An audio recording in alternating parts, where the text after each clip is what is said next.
Hello everyone, welcome to Saroj Mishra YouTube channel में। YouTube channel पर आप सभी का बहुत बहुत स्वागत है। 16 कस्तूरबा गांधी आवासीय विद्यालयों से शिक्षक भर्ती विज्ञापन, नया विज्ञापन जारी हुआ है, तो पूरी डिटेल कवर करेंगे। अभी जो करंट सैलरी दे रहे हैं वर्तमान में, वो 25,410 रुपीज़ पर मंथ सैलरी दे रहे हैं। और रेसिडेंशियल स्कूल होने की वजह से, आवासीय सरकारी स्कूल होने की वजह से आवास की सुविधा जो फुल टाइम टीचर्स है उनको दी जाती है फ्री ऑफ कॉस्ट। साथ में पहले मील्स की भी सुविधा फ्री दी जाती थी, अभी हो सकता है रूल्स चेंज हुए। बहुत ही अच्छी इसकी सिलेक्शन क्राइटेरिया, आपको ना तो एग्जाम देना होता है ना ही इंटरव्यू देना होता है। एग्जाम का भी स्ट्रेस नहीं है, इनफैक्ट इंटरव्यू भी आपको फेस नहीं करना है। सिर्फ आप जो अप्लाई करेंगे एकेडमिक क्वालिफिकेशन के बेसिस पे, मेरिट लिस्ट में अगर आपका नाम आ जाता है तो सिर्फ आपको डॉक्यूमेंट वेरिफिकेशन काउंसलिंग के लिए बुलाया जाएगा। तो डॉक्यूमेंट वेरिफिकेशन के बाद ज्वाइनिंग लेटर आपको दे दिया जाता है। तो बहुत ही अच्छी अपॉर्चुनिटी रहती है, बिना एग्जाम के, बिना इंटरव्यू के आप सरकारी शिक्षक बन जाते हैं। और इसमें जो जॉब होती है वो हर साल कॉन्ट्रैक्ट रीन्यू करते हैं, रिटायरमेंट की एज तक आप चाहे तो काम कर सकते हैं। तो डिटेल्स आगे वीडियो में चेक कर लेते हैं। आगे बढ़ेंगे, डिटेल्स कवर करेंगे। कई सारे कैंडिडेट जो है वीडियोस देखते हैं और उनकी सिलेक्शन होती है। बहुत सारे कैंडिडेट कमेंट में लिखते भी हैं कि यहाँ सिलेक्शन हो गई, लेकिन मैं उसको पोस्ट करना भूल जाती हूँ। तो अभी मुझे याद आया, एक कैंडिडेट ने बताया कि सैनिक स्कूल चित्तौड़गढ़ में टीजीटी साइंस के तौर पे उनकी सिलेक्शन हो गई थी। फरवरी या मार्च में मैंने ये वीडियो कवर की थी सैनिक स्कूल चित्तौड़गढ़ की। सैनिक स्कूल से वैकेंसीज आती है, कई सारे कैंडिडेट बोलते हैं कि अप्लाई करना वेस्ट होता है, उसमें 500 रुपीज फीस लेते हैं, बात सही है। लेकिन कई बार सिलेक्शन होती है, ऐसा नहीं है कि सिलेक्शन बिल्कुल होती ही नहीं है। तो जो भी कैंडिडेट हैं अप्लाई करते हैं, उनकी सिलेक्शन हो जाती है, तो अपना एक्सपीरियंस या एटलीस्ट इतना तो जरूर कमेंट में लिखें कि आपकी सिलेक्शन हो गई है। तो इससे दूसरे लोगों को भी मोटिवेशन होती है कि हाँ, इस स्कूल में यहाँ पर अप्लाई करने से सिलेक्शन होती है। तो अभी जो लिखा है वो अंशु सिंह लिखा है नाम। तो अगर आप देख रहे हैं वीडियो तो बहुत बहुत कॉन्ग्रेचुलेशंस ऐसे सभी कैंडिडेट को जिनको मेरे चैनल के वीडियोस के थ्रू जॉब मिल जाती है और कमेंट करते हैं, कभी नहीं करते हैं, कभी मैं कमेंट देख नहीं पाती हूँ, मिस हो जाता है या मैं पोस्ट नहीं करती हूँ। उन सभी को बहुत बहुत बधाई। और मोटिवेट करने के लिए चैनल के मेंबर्स को आप जरूर पोस्ट करते रहें अगर आपको भी कहीं पर जॉब लग जाती है मेरे चैनल के थ्रू। तो आपको बधाई अंशु जी। चलिए आगे बढ़ते हैं। अंशु नहीं, आशु सिंह है, आशु सिंह जी। चलिए आगे बढ़ते हैं डिटेल्स के लिए। तो इस वीडियो में 6 to 8 स्टैंडर्ड के लिए पहले है फुल टाइम टीचर्स के लिए, मैथमेटिक्स के लिए 25,410 रुपीज सैलरी मिलती है। पहले तो मैथ्स के लिए फुल टाइम टीचर है, फिर साइंस के लिए है जो कि जूलॉजी, बॉटनी, केमिस्ट्री कॉम्बिनेशन से अगर रहेगा तो, और उसके बाद सोशल साइंस से है। इसके बाद कंप्यूटर टीचर की वैकेंसी है, फिजिकल एजुकेशन टीचर या स्काउट एंड गाइड टीचर की वैकेंसी है जो कि पार्ट टाइम टीचर के लिए रहेगा। इसके बाद आर्ट, क्राफ्ट एंड म्यूजिक के लिए, होम साइंस के लिए भी है, उर्दू के लिए भी है, और नॉन टीचिंग में है मुख्य रसोईया, असिस्टेंट कुक, चपरासी, चौकीदार। और 9 to 12 स्टैंडर्ड में भी टीचर की वैकेंसी पहले ही आ गई है इस जगह से। तो रसोई और चौकीदार नॉन टीचिंग की 9वीं से 12वीं कक्षा के लिए जो स्कूल है उनके लिए अपग्रेड हो गया ना। अभी तो पहले तो 6 to 8 की पढ़ाई होती थी। तो वैकेंसी आई हुई है कहाँ से वो देखेंगे। अगर अनारक्षित में सीट होगी ना तो बाहरी राज्य के कैंडिडेट भी अप्लाई कर सकते हैं। तो बुलंदशहर उत्तर प्रदेश में, बुलंदशहर कार्यालय जिला बेसिक शिक्षा अधिकारी बुलंदशहर उत्तर प्रदेश में 28 जुलाई को ये नोटिफिकेशन जारी हुई है और इसकी लास्ट डेट है 12 अगस्त।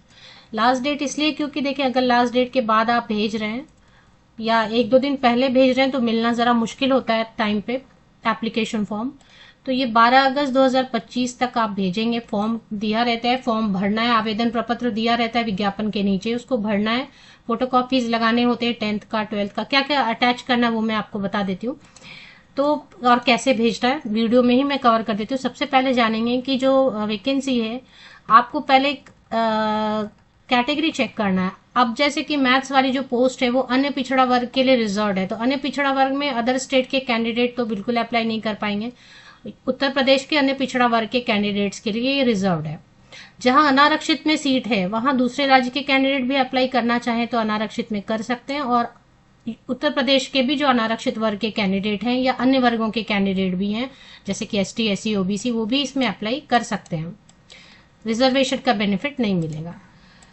तो इसमें लिख तो रहे कि 16 कस्तूरबा गांधी आवासीय विद्यालय में जहां जहां वैकेंसीज खाली हुई रहेंगी, एक जिले में कहीं पर 9 कस्तूरबा गांधी आवासीय विद्यालय हैं, कहीं पे 10 हैं, कहीं पे 16 हैं। तो 16 कस्तूरबा गांधी आवासीय विद्यालय में सारे के सारे टीचर्स तो नहीं चले जाते हैं, एक आध दो किसी रीजन से जो छोड़ते हैं, क्योंकि जॉब भी ठीक रहती है, स्टेबल रहती है इनकी, घर वगैरह दे ही देते हैं, सैलरी ठीक ही है, ओके है, अगर घर के साथ दिया तो कई सारे बेनिफिट्स है, तो ठीक है। फिर बहुत लोगों को अच्छा लगता है, बहुत लोगों को नहीं अच्छा लगता है।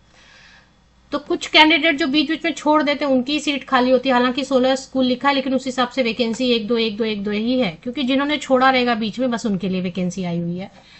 तो पूर्णकालिक पहले मैथमेटिक्स में फिजिक्स केमिस्ट्री मैथमेटिक्स कॉम्बिनेशन से, अगर आपने साइंस ग्रुप से बीएससी किया है पीसीएम से, और यूपी टेट पेपर 2 या फिर सी टेट पेपर 2 है, और साथ में आपने टीचर ट्रेनिंग किया हुआ है, प्रशिक्षित लिखा है तो टीचर ट्रेनिंग का नाम नहीं लिखा है तो बीएड है या फिर एलटी है तो आप अप्लाई कर सकते हैं। इसी तरीके से साइंस में जूलॉजी बॉटनी कॉम्बिनेशन से बीएससी, अगर जेडबीसी कॉम्बिनेशन से आपने किया हुआ, यूपी टेट पेपर 2 या फिर सी टेट पेपर 2 किया है, आप प्रशिक्षित हैं, मतलब टीचर ट्रेनिंग है, तो आप अप्लाई कर सकते हैं।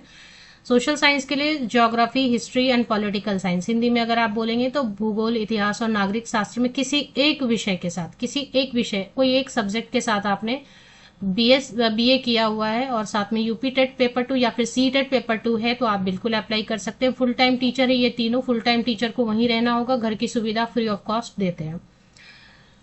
अंशकालिक में, पार्ट टाइम में आपको वहां रहने की कोई रेस्ट्रिक्शन नहीं है, आप बिल्कुल अपने लेक्चर के टाइम में जाएंगे और अपने लेक्चर को फिनिश करके आप घर आ सकते हैं। तो computer teacher, scout guide and physical education teacher, art, craft, music and home science, इनकी जो है पार्ट टाइम टीचर की वैकेंसीज हैं, इसमें आप घर जा सकते हैं बिल्कुल अपना आपका लेक्चर फिनिश करके। 11,319 रुपीज पर मंथ देंगे। इसमें यहाँ पे लिखा हुआ है अंशकालिक में कंप्यूटर के लिए कंप्यूटर प्रशिक्षित स्नातक, बस इतना ही मांग रहे हैं। प्रशिक्षण में आपके पास जो भी कंप्यूटर से रिलेटेड डिग्री कुछ तो आपने लिया होगा ना, और इसमें बीपेड है, स्काउट गाइड या फिजिकल, बीपेड सीपेड भी चलेगा, या डीपेड या एटसेट्रा, इससे भी रिलेटेड कोई और भी डिग्री है तो वो भी चलेगा। और उर्दू में आर्ट, क्राफ्ट एंड वैसे डिप्लोमा या ग्रेजुएशन आपने किया हुआ है तो उर्दू में बीए होना चाहिए, एलटी या बीटी या बीएड भी चलेगा। इसमें सीटेट टेट की कोई जरूरत उर्दू टीचर के लिए नहीं है। बाकी जो नॉन टीचिंग, रसोईया, मेन कुक है, असिस्टेंट कुक है, चपरासी है, चौकीदार है, इन सब में महिला अभ्यर्थी, फीमेल कैंडिडेट ही सभी पोस्ट के लिए अप्लाई करेंगे। लेकिन 8वां पास होना चाहिए, 8वीं कक्षा पास होनी चाहिए, 8th स्टैंडर्ड पास होना चाहिए, और प्लस जो है ना कैटेगरी जरूर देखेंगे आप, कैटेगरी देख के ही अप्लाई करेंगे। और इसमें फिजिकली बस फिट होना चाहिए, मेडिकल कोई इशू नहीं होना चाहिए, ऐसे बड़े कोई इशू नहीं होना चाहिए। 9th स्टैंडर्ड से लेके 12th स्टैंडर्ड अभी अपग्रेड किया, 9वां, 10वां, 11वां, 12वां, लेकिन अभी टीचर की इनकी वैकेंसीज पहले ही आ गई थी बुलंदशहर से। 9वीं से 12वीं तक के लिए मैंने कवर किया था, शायद आपको याद भी हो, काफी पहले आ गया था जब अपग्रेड हुआ था। तो अभी इसमें सिर्फ रसोईया और चौकीदार की वैकेंसी है, तो जो अप्लाई करना चाहते हैं। तो इसमें जो एज है वो 25 ईयर्स होना चाहिए कम से कम, और ज्यादा से ज्यादा 45 ईयर्स। 1 अप्रैल 2025 को कट ऑफ डेट लेके आप एज की कैलकुलेशन करेंगे। ये फॉर्म दिया हुआ है, देखें ये फॉर्म है, तो ये फॉर्म आपको डाउनलोड कर लेना, इसको भरना है फॉर्म को। छोटा सा फॉर्म दिया हुआ बस 1 पेज का, इसको डाउनलोड कर लें, इसको भर लें। भरने के बाद आपको इसमें जो चीजें अटैच करनी है, फोटोकॉपी, बहुत लंबा ये पीडीएफ दिया हुआ है। देखें ये नीचे अगर आप स्क्रॉल करेंगे ना तो बहुत सारी चीजें इसमें लिखी हुई है, उतना पढ़ना नहीं है। ये देखें बहुत सारा इन्होंने लिखा हुआ है, उसको पढ़ने की जरूरत नहीं है, बस फॉर्म डाउनलोड कर लें आप। छोटा सा फॉर्म दिया हुआ है, उसको डाउनलोड करना है, इसमें फोटोकॉपीज लगाएंगे आप। यहाँ पे आप साइन करेंगे अपनी, यहाँ पे आपकी सिग्नेचर होना चाहिए। और अगर एक फोटोग्राफ के लिए जगह दिया हुआ है तो फोटोग्राफ, नहीं तो ऐसे भी आप अपना लेटेस्ट फोटोग्राफ यहाँ लगा सकते हैं। सभी चीजें अच्छे से आप साफ साफ अक्षर में भरेंगे। 10th का, 12th का, ग्रेजुएशन, पोस्ट ग्रेजुएशन जो भी आपने किया हुआ है, जो भी पोस्ट है जिसके लिए आप अप्लाई कर रहे हैं उससे रिलेटेड जो भी क्वालिफिकेशन चाहिए वहां तक की आपके पास फोटोकॉपीज, पासिंग सर्टिफिकेट, मार्कशीट, सब आपको फोटोकॉपी पे साइन करना है और अटैच करना है। अपना पता लिखा हुआ 2 एनवेलप भी इसमें मेन एनवेलप के अंदर रखना होता है, जिसमें 45 रुपीज का डाक टिकट लगा हुआ होना चाहिए। यहाँ पे शायद नहीं लिखा है बट ऐसे ही रूल है कि 45 रुपए का डाक टिकट लगा हुआ ना, 2 मेन एनवेलप के अंदर रखना होता है, अपना एड्रेस लिखा हुआ। और ये सब लगा के आप जो है ना भेज देंगे। Registered post, government post office, सरकारी डाक विभाग जाएंगे, और रजिस्टर्ड पोस्ट या फिर स्पीड पोस्ट से आप भेज देंगे। पहुंचने की तारीख है 12 अगस्त 2025। आपको सबसे पहले बुलंदशहर वेबसाइट ऐसे गूगल करना है, गूगल पे आपको ये bulandshahr.nic.in आपको ये सजेस्ट करेंगे, इसमें आप जो है क्लिक कर लेते हैं। ये सही है वेबसाइट, इस पे चले आते हैं। इसके ऑफिशियल वेबसाइट पे यहाँ पे मोर ऑप्शन दिया हुआ है। मोर ऑप्शन में एक बार क्लिक करके देखते हैं। इसमें मोर ऑप्शन में देखें, यहाँ नोटिसेज है, नोटिसेज में रिक्रूटमेंट है ना, नोटिसेज है, नोटिसेज में रिक्रूटमेंट है, उस पर क्लिक कर लेते हैं। जैसे ही आप इस पर क्लिक करेंगे, रिक्रूटमेंट में आपको ये सबसे पहले जो दिखाई दे रहा है ये वाला डाउनलोड कर लेना। इसमें ही आपको सेकंड या थर्ड पेज पे आवेदन प्रपत्र एप्लीकेशन फॉर्मेट और फर्स्ट एंड सेकंड पेज पे विज्ञापन की डिटेल्स दी हुई है।